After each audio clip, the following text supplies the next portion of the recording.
Hi, I'm Jan Creelman. I've been in the Rockcliffe-Smythe area for about 2 years. Lived in Ottawa for 8 years before that, and in the Roncesvalles area for about 20 years before that. We moved into the area because we could afford the area, and we're in this particular house because it backs onto the green space, which my studio now backs onto. I was born in Nova Scotia, lived all around the Maritimes, taught music in Newfoundland for a little while, and did my master's in information science at Western. Worked as a librarian archivist for 17 years, and I've been a full-time artist ever since. So I started off, my undergrad's in music. I was a pianist, and I permanently damaged my left hand through over-practicing. So I could no longer play, and that's what led me to library science. But in the meantime, I had this artistic thing that needed to happen, and one evening I was watching a friend of mine do batik, and I was totally enchanted by it, because it's a reverse form of art. You don't lay down what you want, you lay down what you want to keep.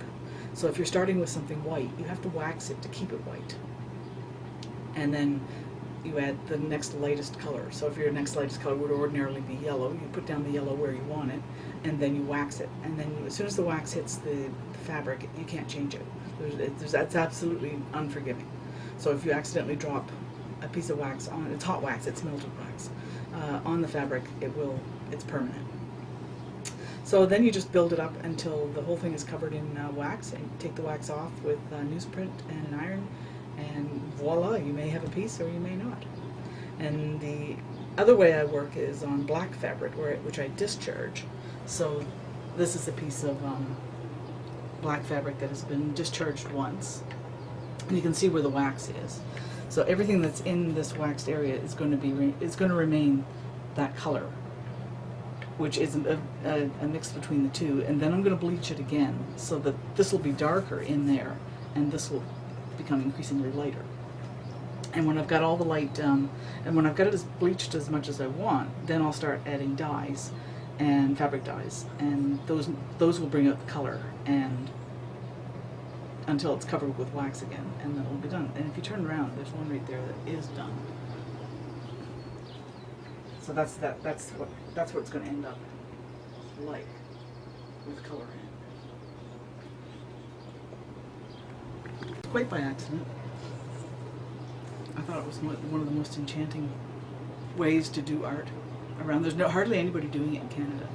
There's like a handful of us. Most of the people that I know of are in the UK, and I'm part of that guild, have been forever. And the training I've had in batik has amounted to 2 workshops, one with both with artists in England, and the rest of it it just happens. I try different things, and things work. So batik is often confused or tied in with tie-dye, because it's the same principle. In tie-dye, you scrunch something up and tie it, and then dye it, and then when you release it, it's got a certain pattern that happens as a result of the tying. Batik is a similar thing. It's done with the principle of resist. So the work that I do is generally work for the walls, artwork, and I either stretch it on a stretcher or frame it. So my inspiration comes from a lot of different sources, but particularly abstract expressionism. That seems to be the art form that I'm most drawn to. Dry spells happen, and I happen to be in the middle of a dry spell. I hope it's at the end of the dry spell. I'm trying different things. I come out with different ideas. The best thing I can do is get out of the way. I find when I'm working in my head too much, the worse the dry spell gets, the harder I try to work at it, and that's the wrong way to approach it. I need to just back off and just let it flow. So today, for example, what I'm doing is going back to an old series and just trying to have some fun. So my work is found generally on my website. That's the best place to find my stuff, which is www.jancreelman.com. And I show at the Tantra Bar and Grill on St. Clair at Dufferin. And I also show at Artisans on the Danforth, which is at Woodbine and the Danforth. I'm not showing there this month, but I will be showing in September. So my favorite poet is poet David White, who's from Yorkshire, who lives in the Pacific Northwest, who travels around. I absolutely love his work. My favorite painter is Frank Auerbach, who is a British painter. He's in his 80s now.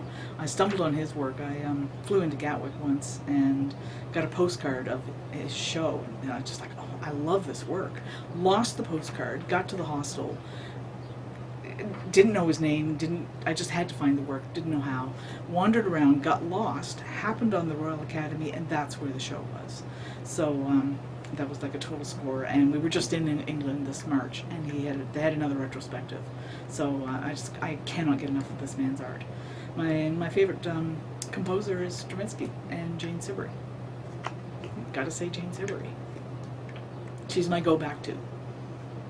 In fact, when I'm uninspired, well, if I'm out here and I'm cranky, it's usually because the music is bad, and I need to switch the music back to either CBC choral or to Jane Siberry, and that will ground me, and then I'm off again. I love the diversity in this neighborhood. I love everything you need is in this neighborhood, pretty much. We don't have to go out, except for the symphony and big events that we go to downtown.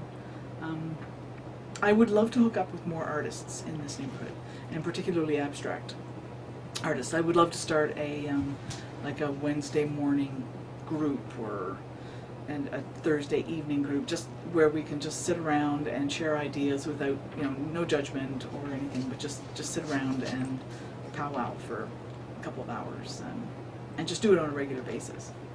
I would love that in this neighborhood.